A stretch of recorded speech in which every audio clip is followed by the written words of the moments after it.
Taking my cue from the title that this series is given, namely having to do with leadership, I thought to jump 1 week ahead from the final portion of Bereshit, which we'll be reading this week, to the first portion of Shemot, which we'll be reading a week and a half from now, because it is in that reading that the greatest Jewish leader of all time is born and is appointed to his position. And surely there are things that we can each learn about what the qualities that make a leader are, and why it's so darn difficult to find one. And I'm going to, the question I sort of posed was, why did God choose Moses? But I think the way to really appreciate that question is to quickly, together, brainstorm on why God shouldn't have chosen Moses. There are so many reasons that he is the least likely and least plausible kind of choice to lead and to confront Pharaoh and to lead them out of Egypt. So throw out a reason, any one reason. Well, it's a poor choice. He didn't want the job. He didn't want the job. Right? The conversation between God and Moses at the burning bush is well known to us. And the rabbis of the Midrash portray God and Moshe as engaging in a 7-day-long continuous conversation. Imagine God is speaking to you for 4 days, 5 days, 6 days, and still you're not budging. 7 days later, God gives you no choice, and that's how it happens. So as Ivan says, he didn't want the job. Other reasons that he was a poor choice. He didn't really come from the community. Yeah. He's been living outside of it. Right. He was not Jewish faith. Right. He did not share the experiences that the people shared. They kind of barely recognized him for a time as one of their own. That's another very good reason. Well, and even further on that, he actually comes from the castle of the enemy. Right. So it's not just an outsider. He's from the other side. From the other side, right, deeply absolutely. within the other side. Right. And depending on which movie you saw most right, recently. exactly. That's more highlighted or less right. so. Yeah. And a third reason that's a little more subtle. Not a little more subtle, but it's a little more technical in terms of knowledge. The history of not telling the truth. The history of not telling the truth. I know I heard you the first time. I'm just trying to process what you mean. When he was younger. Saying, well, maybe not running away after doing something that was not. Okay, so if I may, let me pick up on the running away piece. There's that running away piece and running away from confrontation there. And also, when you try to figure out the chronology, how old is he when he comes back and confronts Pharaoh? You know how old he is? 80. He's 80. Anyone here 80? Okay. I'm glad no one raised and he leaves, he runs away as a young man. So I don't know how old precisely, but by the time he comes back to Egypt and confronts Pharaoh, he has spent the majority of his life not even in Egypt. He has spent the majority of his life not in any way as an Israelite or thinking about Israelites or identifying himself an Israelite. He has spent the majority of his life really as a Midianite, living in his father-in-law Jethro's home, married obviously to his daughter, to Jethro's daughter, to Tzipporah. So the chronology is a little murky, but he's been away a long time. So there are all kinds of reasons why God looking down upon the earth and saying, that's the guy I want to be the leader here. It's a very, very implausible choice for all the reasons we've mentioned and others. And so what we're going to try to do is to explore two things. One, what is it about Moshe that God sees that leads to God choosing him? And the other question we'll look at, why does it take so much effort in the rabbinic midrash, a week's worth of effort, and finally kind of throwing down an ultimatum for God to persuade Moshe to do this? And that latter question kind of goes to why it's so hard to find and make leaders. So everyone's got a couple things in front of them, and I'm very thankful to Jonathan and to his office for putting those things together. Olivia. Thank you. Okay. And I'm going to make sure that I can definitely see what you are reading. Okay. All right. So I'm going to argue that the story of what Moshe's qualifications are and why it is that God is so keen on grabbing Moshe in particular starts with the story of a person who is someone other than Moshe altogether. Anyone can guess who that person is? His mother. Which one? His Right. Everyone's got two mothers these days. I'll say his birth mother. Okay. I'm going to go a slightly different direction. The birth mother is a certainly a noble person as well. That being Yocheved. But look at chapter 2. So you need two things simultaneously, kind of side by side. Chapter 2, Exodus chapter 2. The Hebrew is available on the bottom, which is a wonderful bonus. Could someone grab that first couple of verses there? Thank you. What is your name? Diana. Diana. Thank you. You're brave. To read English, I'm okay. No, just brave reading in public, being volunteering when clearly no one else is. You figure they all know something I don't know. Okay. When the child grew up, she brought him to Pharaoh's daughter, who made him her son. She named him Moses, explaining, I drew him out of the water. Okay. So this is kind of a loaded little passage. I mean, to begin with, when the daughter of Pharaoh, let's call her Batya, in the Ten Commandments, she is famously known as Ten Commandments. Mm-hmm. The right town for the Ten Commandments? You know, the original. The movie. The original movie, the Ten Commandments. She is known as Bithya. Oh, really? We'll call her Batya. Her Hebrew name. So Batya draws this infant out of the Nile, right? Just to recall. What's he, of course, doing in the Nile? He's floating around. Mother. No, right. But how did he get to the Nile? Mother. Why is he in the Nile as opposed to in the playground? His mother put him there. What? Right. He's escaping death. Right. There's been a decree made by none other than her father that the Jewish infants, or the Jewish male infants, are to be killed. And there he is. She earlier in the text, I didn't have the verse here. She clearly identifies him as a Hebrew child. She says this must be a Hebrew child. She's very explicit. And what is she doing by drawing this Hebrew child out of the water? You know, beyond the act of drawing the child out of the water, what is she doing in larger political? Defying her father. She's defying her father. Right? And beyond that, in the verse that Diana just read, this is, we take this for granted, but it is fascinating. If you think about it, this child was drawn out of the water.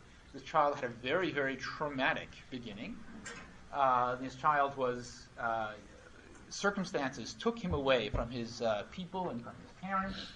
And if you don't want this child to suffer the trauma of that racial memory, as it were, what would you name him? Yes! That's exactly the point. You would name something Egyptian, something Ramses-like. Right? So that he grows up, he doesn't ask any questions. Where did I come from? He just presumes he knows who he is, and that's his name, and he has a nice Egyptian name like all the other kids in whatever school they went to. And that's not what she does. What does she do? How does she name him? Diana read. What? Drew him out of the water. Yeah. So one day, he asks his mother, why am I called the kid who was drawn out of the water? None of the other kids are called that. And what does she say to him? What answer does she give to that question? Because? I found you. Why did you draw me out of the water, Mom? What was I doing in the water? Oh, escaping death. Really? who had pronounced a death sentence against me that I was escaping death? Grandpa.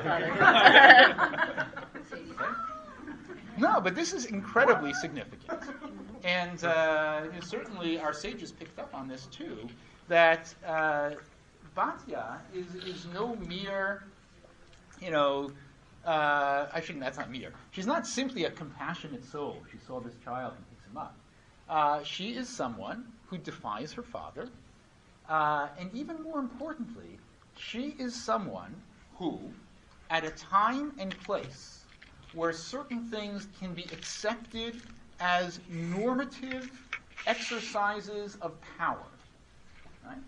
The Pharaoh can proclaim, these shall live, these shall die, especially among his slaves. This is a normative expression and exercise of political power and might in the ancient world, certainly in ancient Egypt. And she is able to identify what everyone else regards as acceptable and normal as being corrupt and cruel. And there aren't many people in that kind of totalitarian society that ancient Egypt was who would have the insight, much less the ability to give expression to such insight, that which everyone regards as perfectly legitimate exercise of power is actually corrupt and immoral. And if you look at the first source, there's an interesting midrash on the other page about Batya. There's a peculiar verse there at the top. You see, Series of the Chronicles 1, chapter 4? Right? A very peculiar verse, and we're not going to try to unpack it. I took out what the dots are, a piece of the middle. But there in Chronicles 1, there's a long genealogy, beginning at the beginning of Jewish history. In verse 15, and the sons of Kalev, the son of Yefunah, we know who that is. Kalev, the son of Yefunah. One of the spies. Right, one of the spies. He's one of the two, along with Joshua, who says, we shall go in, we shall believe in God, and we should go in. They were overruled by the others. So they list his children, and then the whole thing gets capped with, these are the sons of, there she is, Batya, the daughter of Pharaoh, whom Mered took. Now, Mered seems to be someone other than Kalev, but if you look at the verses, there's no other man there, and it's a very confusing passage. So the rabbis do what the rabbis do with confusing passages such as this. And they say, clearly, Kalev is Mered, Mered is Kalev. It's one and the same person. He had two names. That's the easiest way. But it's more than just that, because it's the idea that Kalev is Mered and Mered is Kalev is not only convenient in terms of understanding the simple meaning of the passage, but it also gives us color about the man Kalev. Right? And if someone could read for us that the midrash right beneath, Vayikra Rabbah 1:3. Thank you. Olivia? Mered is Caleb. The one rebelled against the conspiracy of the spies, and this one rebelled against the scheme of her father. Let the rebel come and marry the rebel. Right. It's a statement of praise, right? Because they're both very praiseworthy figures, right? Both were able to raise a voice in their time and place and say that which everyone else thinks is right is wrong. That which everyone in Egypt thinks is right, including my father the Pharaoh, is wrong. And Kalev in his time, that which all of the other spies and frankly all of the people think is right. Namely that we cannot enter the land, we have no choice but to return to Egypt, is wrong. Batya names her son in such a way, her adopted son, in such a way that he will inevitably ask the question, why am I named this? And at that teachable moment, she will say to him, this is why. And you should know that just because this society works this way, and the authority of Pharaoh is regarded as unchallengeable and unassailable, and that's the way everyone understands the world works, it doesn't work that way. There are principles that are higher and larger, more enduring and more correct than the principle of Pharaoh's rule. And this is how she raises him. I mean, why would she name him that way? Well, wouldn't other people Yeah, that's what I'm saying. other people would also know what the name means, and wouldn't she be putting him in danger? That's okay, isn't it? Well, maybe it's not okay. Putting your son in danger. Well, let me, in a few minutes, I'll be able to come back to that comment and illuminate what I meant by it. Yeah. Were the active form of the verb as his name when she's explaining it as Mishitiu is what she did. I drew him out of water. She's naming him the one who draws out of water, one who draws others out of water. Not sure. Let's think about it. Mishitihu, I drew him. From the water I drew. Min hamayim mishitihu, from the water I drew him. Yeah. Right. Yeah. But he is not the Nisha, he's Moshe. But he is Moshe, the one who draws out of water. That's an interesting point. Which is predicted. That's an interesting point. Well taken. Thank you. That's an interesting point. Good. Let's figure that whole thing in. Good. Good. So with this in the back of our minds, now let's continue with the story. Back to Exodus chapter 2. And here we go. Sometime after that, so middle section. No one has yet volunteered from the middle section, the middle panel. Please. What is your name? Janet. Janet. Sorry. Sometime after that, when Moses had grown up, he went out to his kinsfolk and witnessed their labors. He saw an Egyptian beating a Hebrew, one of his kinsmen. He turned this way and that, and seeing no one about, he struck down the Egyptian and hid him in the sand. Good. A famous incident, made a little bit more illuminated by this sense of who he was that was communicated to him by his mother with her kind of political and moral sensibilities. And if you take a look back at the other sheet for a second, in his commentary, Rabbi Naftali Tzvi Yehuda Berlin, he picks up on all of this and connects these 2 points in a very compelling way. And he says, the bold of the words from the verse, that are not the same exact translation that we have here, that's more literal. And it was in those days, and Netziv says, on many days this was his practice. For this reason it's not written, and it was on that day. It was in those days that Moses went out. I mean, he went out frequently, which reflects what about him? He was curious. He was very curious. Yeah. He's very curious about the story he had been told about himself, very curious about the state that these people are in and the relationship between the Pharaoh and these people.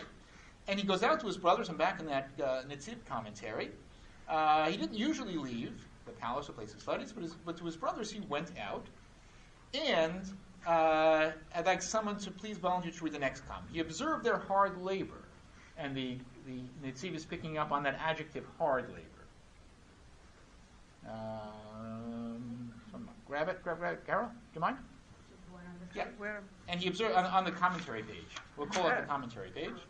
He observed their hard labor. He contemplated the quality of their labor, that it was not for the benefit of the kingdom, rather in order to oppress them. Which is to say, if we take Netziv's comment at its face value, what was the nature of what Moshe perceives here? What is this? Busy work. Busy work. Why would the Pharaoh be placing this sort of burden upon these people? So his dominance. Right. And this is clearly, right? This is clearly a policy of domination, And oppression. right, and oppression. It is not about the needs of the kingdom. It is about one group dominating and oppressing another group in order to keep it down, which is frankly what Pharaoh says is exactly his intention. And on continuing on where Pharaoh left off, he sees an Egyptian man on one particular day, striking Hebrew man from his brethren, right, because he was a Hebrew. Netziv suggests in his commentary. And it's the next piece of the comment that is interesting and important. He turns this way and that way. He sees there is no person. And someone grab that last line for us. To whom? To report were all a confederacy of the treacherous. In other words, Moses' idea was to do what when he sees this going on? Stop it. Right. But to stop it how? By reporting. Yeah, by saying, do you see what's going on here? There's one of the Hebrew slaves is just being beaten kind of arbitrarily. But there's no one to report it to because... Right. Sorry? Yeah.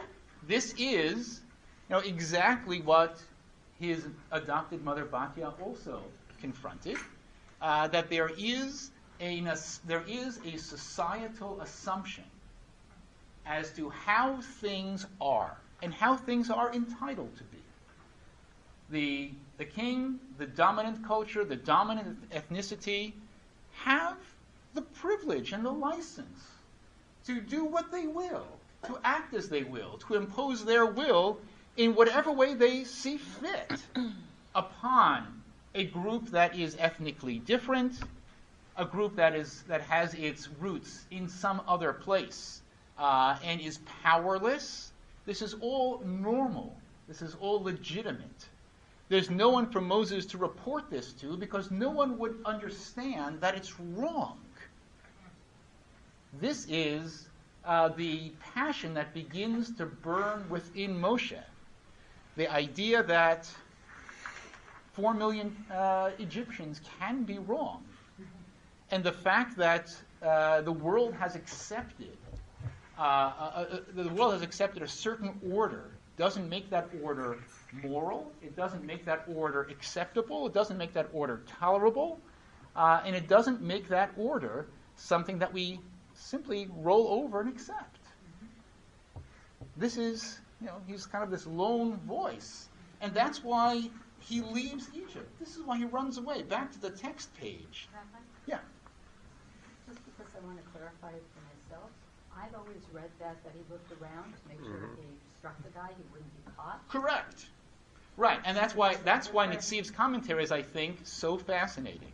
It's not a matter, if you choose to read it his way, obviously there are 70 faces to the Torah, minimally. But if you choose to read Nitziv's way, what's going on in Moshe's heart and mind is not a desire to not get caught. It's a desire to find allies for others who can see that this is obviously, by any stretch of human decency and moral law, this is unacceptable. We can find no one. It actually raises it up even higher, because the first way, it's just he was looking around, it was just out of his anger. Mm-hmm. But if he strikes the Egyptian now when he can't find anyone, that's a very conscious decision to make a moral stand. Good, and thank you. Mm-hmm. And just completely in brackets, just for a second, there is a incredibly fascinating rabbinic midrash concerning the end of Moshe's life. So now we're fast forwarding, 40-something years. Well, a lot more than that. When Moshe says to God, I don't know if I mentioned this to you, but I'm not dying. And God says, no, you are dying. Everybody dies. You're going to die also. And God says, no, Abraham died. Well, I'm better than Abraham for these reasons. Isaac died. Then they go through the list. Moshe is better than everyone, and he's not going to die. I'm going to turn this off so it stops making noise. Oh, it's not my phone. I did turn my phone. And finally, when they get to the end of the argument, it's kind of a bracket to the burning bush argument so many decades earlier, God says to Moshe, who told you to kill the Egyptian? Who told you to kill the Egyptian? Mm-hmm. And Moshe thinks about it and said, me? You killed millions of Egyptians. Why me? And God said, when you can make life, come talk to me about it. Right? So in the very end, the one thing that God sticks on Moshe for why he too is going to die is this moment. So it's interesting whether he overreacted or acted with legitimacy. It's questioned by the rabbis. Okay, and by God, according to the rabbis. But anyway, end brackets. So coming back to where we are. The next day, what happens? The next day, someone please pick it up for us. Exodus chapter 2, verse 13. When he went... Go on. When he went out the next day, he found 2 Hebrews fighting. So he said to the offender, "Why do you strike your fellow?" Okay, stop for a second. The Hebrew there is lama takereecha. Okay, why do you strike your fellow? If he would have meant, why did you strike your fellow? It would have said lama hikitareecha. Why did you strike your fellow? He seems to be asking a different question. It's a much larger question. Lama takereecha means Why do Hebrews fight Hebrews? why you right. Don't you realize that there's a struggle going on here? We've got the Egyptians on this side who are beating us and striking us and placing us into bondage as a demonstration of their belief that as the superior and mightier group, they have the God-given right, literally the God-given right, to oppress and put down and enslave us and beat us. And what are you doing? You're helping them. You're helping them.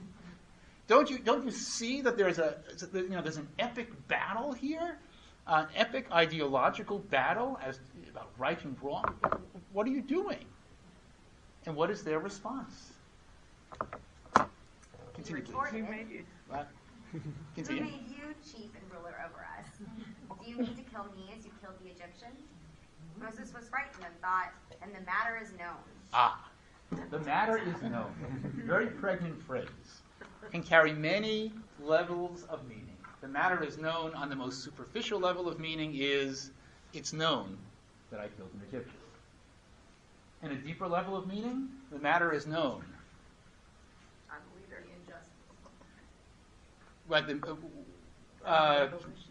well, I'm sorry? Revolutionary. Right. The matter is known.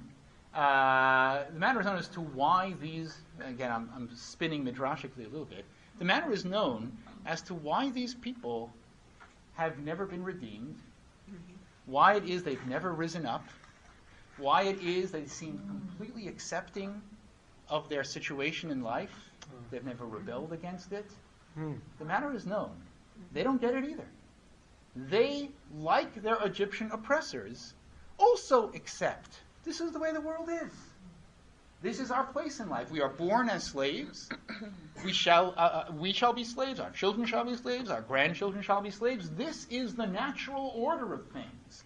When you are the weaker, group, when you are the group who are strangers in the land, when you are the group that lacks power, and you are beneath the epitome of power in the world, which is the known world at the time, this is the way it is. Accept it. And Moshe understands that with the exception of Batya, his adopted mother, he is alone in the world. He understands, he sees that there is something horribly corrupt and intolerable about the way the world is, but he has no partners. And so what does he do? He runs away. Both to save his own life, but because he is ultimately a stranger in a strange land, which is, of course, what he names his first son. He's the ultimate alien. He has no home. The only home he eventually finds, of course, his home in Midian. Let's take a quick look at what happens next. He flees, goes to the land of Midian, sits down beside a well, which is the Torah's clue always to what's about to happen. Young women are coming. Of course. Of course. A romantic encounter shall follow. Okay? But there's a twist to this romantic encounter. What happens when the daughters of the priest of Midian get there? You skim ahead. I'm just saving a little time now. What happens? They get to the well and And they can't. Shepherds push them out of the way. Push them yes, away. they are. They're themselves now correct. powerless. They are being pushed around. And verse 17. Someone over here, verse 17. Yeah. Go ahead. Yeah. Wait, where? But shepherds. Oh, but shepherds came and drove them off. Moses rose to their defense, and he watered their flock. Now the Hebrew is so so fascinating there in verse 17. What is Moshe rose to their defense. Vayakam Moshe, it's the last word on the line if you see it there. 6 lines from the bottom in the Hebrew. So fascinating. If you can find it. 1, 2, 3, 5 lines from the bottom. Vayoshi'an. Vayoshi'an. What's the root of the word Vayoshi'an? What? Yeshua. What is Yeshua? Right. Salvation, capital S. I mean, it is a word that is so out of place there. You know, Vayoshi'an, and he redeemed them, saved them, all capital letters. That's a big, big word for some kind of epic event. Yeah. I think the Torah uses it deliberately because, you know, to kind of portray in Moshe's mind, you know, this is who he is, right? He is a savior waiting to save somebody, and you know he rises and he saves them. Okay, you know, this is a huge drama in his mind. And then, as you skim forward, the daughters come back. Their father asks them, "How'd you get back so fast today?" Clearly, so that raises all kinds of questions from you. You know, if he knows that they get, you know, harassed, why does he keep saying them there? I don't know. That's the story. Yeah, let's get them. All right. And they say in verse 19 or so, they answered, "An Egyptian rescued us from the shepherds." Okay. An Egyptian rescued us from the shepherds. Now, he looks Egyptian, obviously, so that's they identify him as being Egyptian. Right? And since he's an Egyptian, what did they do? Based on verse 20. Well, verse 20, what does he ask them? Where is he? Where is he? Well, from their point of view, where is he? He's an Egyptian. Right. We're Midianites. He's an Egyptian. It's very nice of him to do what he did, but you know, we don't mix with Egyptians, right? And if you go back to the commentary page for a second, you see a wonderful comment. Commentary of Rabbi Seforno at the bottom. Someone read it for us. And Moshe rose to save them. One more volunteer for the day. That's all we need, I think. Go ahead. That may have been a lie. He rose to save the oppressed when they were oppressed. Right. There he is. That's Moshe. Continue. Why did you leave the man? Since he is a stranger and a person of chesed, it is appropriate to bestow chesed upon him and to extend hospitality to him. And you begin to wonder, why does Moshe love this man so much? Right? Another person, another individual who kind of sees it. Says, you know, the world is about right and wrong. The world is about those who commit acts of oppression and wickedness and those who oppose acts of oppression. Those are the only relevant categories. Don't tell me he's an Egyptian. Bring him here. I like this guy. And there's, if we wanted to, there's a whole midrashic backstory on Jethro and the way that he was oppressed by others. But that's a whole other thing.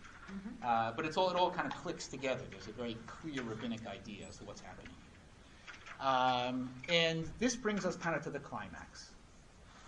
Many years go by, decades go by. God decides, now is the time.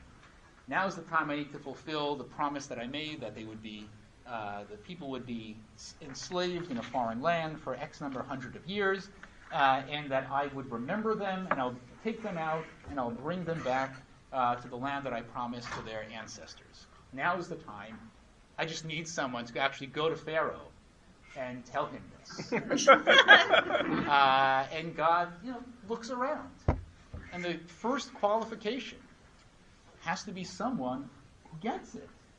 Someone who understands that there's actually something wrong with this. That it is not the God-given right of the Pharaoh to enslave whom he wants to enslave, to have his taskmasters beat whom he wants them to beat, to make them work. Not because the kingdom needs it, but because they need to be put down and kept in place and prevented from having any kind of power. God needs to find someone who gets this picture, who understands this distinction between that which is and that which is right, and wouldn't be persuaded by the fact that this is the only reality anyone has ever seen or known. that therefore means it's the way it needs to be or should be. There are very few people who understand this. Moshe happens to be one of the few. Problem is, he fled. He doesn't want. He doesn't want to do it. He doesn't think they, the Israelites themselves, he doesn't think they understand it. If they don't understand it, how are you ever going to get them out of there when they won't line up behind you? They have accepted the reality of their situation as being kind of the inevitable natural law. This is the way things are. And thus, the argument that goes on at the burning bush, which we'll take a brief look at, and then we'll flip the page. Here we go. So he's out there tending the flock of his father-in-law, minding his own business. Maybe he shouldn't have come to the mountain of God.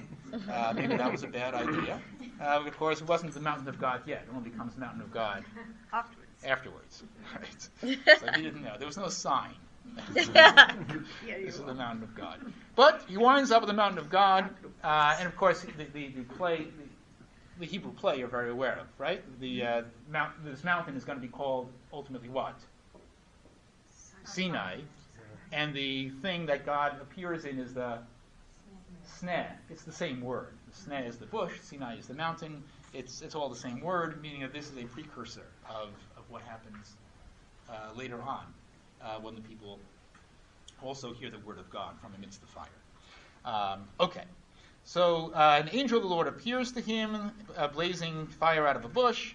The bush is all aflame, but it's not burning. Continuing down, Moses says, let me look at this thing. Why does the bush not burn? And someone pick us up. This really is the last volunteer I'll ask for. Verse 4. One more volunteer. Someone fresh, someone new. When the Lord saw that he turned aside to look, God called him out of the bush. Moses, Moses, he answered. Here I am. And he said, do not come closer. Remove your sandals from your feet, for the place on which you stand is holy ground. Please. I am, he said, the God of your father, the God of Abraham, and God of Isaac, and the God of Jacob. And Moses hid his face, for he was afraid to look at God. Okay. And think about the shock of this. I mean, when's the last time the names Abraham, Isaac, or Jacob passed this man's lips? Never. Maybe once when he was in Egypt, when he said, "I'll go out and see my brethren. I've heard that they are the descendants of Abraham, Isaac." Maybe then, but maybe never. Right? So this is the most vague information to him. Let's presume that his mother, who also told him, "I drew you out of the water," told him something about who the Israelites are, where they came from. So this is completely, out of the blue. Doesn't even begin to describe how remote this is to him. And who is reading? Please continue.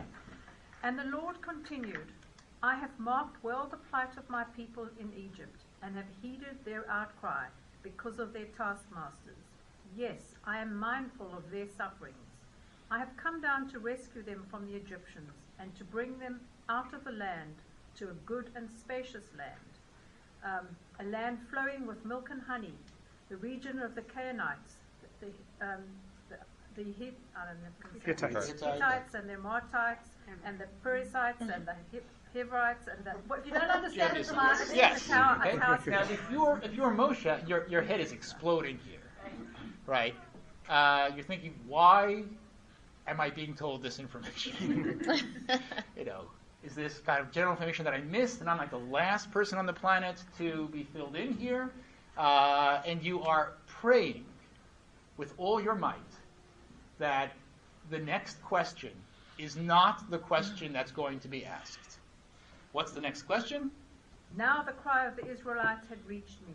Moreover, I have seen how the Egyptians oppress them. Come, therefore, I will send you to Pharaoh, and you shall free my people, the Israelites, from Egypt. What? That has to be the most absurd thing that he's ever heard in his life, right? We can only imagine And he asks two questions, which God gives two answers, and with this we'll close. What are Moshe's two questions? Shall I continue? Okay. Moses said to God, "Who am I that I should go to Pharaoh and free the Israelites from Egypt?" So I like the Hebrew much better than the English. The Hebrew really sets it apart as two questions. In verse 11 at the bottom, Mi anochi kilecha, who am I that I should go to Pharaoh? Right? And that is a very legitimate question, given the decades and decades that he's been away. He has no connection to these people. He has no connection to Pharaoh. In his mind, he is a Midianite shepherd, and he is the most random choice of all. Though, of course, we know why, because of his moral perception that very few people in the world share. And then the second question is, will I take the Israelites out of Egypt? Meaning, the Israelites aren't going to leave Egypt.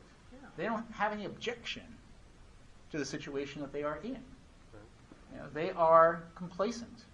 They are accepting. They don't have the same kinds of categories that I have, the kinds of categories that are necessary to raise a voice of protest. You have to understand, you have to be able to articulate what's wrong with the situation that I'm in order to demand that some change be made in that situation. They don't have those categories. They don't have that language. They are incapable of making such distinctions. And God answers each question one at a time.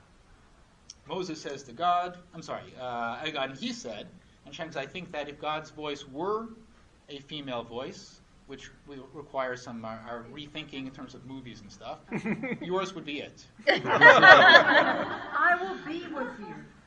That shall be your sign that that shall be your sign that it was I who sent you. Okay. And in other words, when you have, hang on one second. Don't mean to, I'm sorry to interrupt you. In terms of when you ask, who am I? It's not really you. If it makes you feel better, who's really doing this? God. I am. You're my This is really me. You're just my messenger. Yeah. And I'll be there with you. I will be there, and I'm doing it. Right. So don't worry about your feeling that I'm a completely random individual. It's not really you. I'm right behind you. Okay. And secondly, you wonder, how are these people ever going to come out of Egypt? They are themselves little better than the Egyptians themselves in terms of their moral perceptions. And when you have freed the people from Egypt, you shall worship God at this mount. This is a very important, and this will be our closing comment. God says to him, it may very well be that right now they don't get it. They don't understand it. They are not worthy of your leadership. They are not worthy of your vision. They don't understand what you'll be saying. They don't think in the categories that you're going to be articulating. But you know what? What? It's going to happen. Give it some time. Be patient. I promise you that nation that you fled from and you said, now the matter is known, now I understand why they're unredeemed and irredeemable, they're going to be standing at a mountain saying to me, whatever you say, we shall listen and we shall do. And this is kind of the thought I want to leave you with in terms of leadership. So very often it's hard to galvanize people to lead because they have a vision and they understand something and they see something that so few other people see. That's their major qualification for leadership to begin with. But they are hesitant, or more than hesitant, to accept a position of leadership because, for exactly that reason, no one understands what I see. And to be able to tell someone, or for the leader, him or herself, to say, you know what? That's the way it is now. But if we get to work, maybe we'll get to a point at which others will see it too. And leadership generally, and kind of the message here, Jewish leadership in particular, requires patience. It requires faith. It requires optimism that people, our people in particular in this story, they can come around. It may take time, and it may be frustrating, But if it's right and if it's good, they will eventually come around and see it and embrace it themselves. And the trajectory of Moshe's life is this young, angry man of deep principle who feels alone in the world, to being really having his arm twisted by God to make, to translate his vision into an epic confrontation with the source of all earthly power, and then over the course of the next 40 years trying to make this vision theirs so that they enter the land possessed of this vision that had originally only been his, but that in order for the mission to succeed, he needs to make it theirs, which requires enormous amounts of patience, enormous amounts of humility, which is Moshe's trademark quality, and an enormous amount of faith that people will, in the end, come around if you can figure out how to transmit the message. And there it is. That's the story.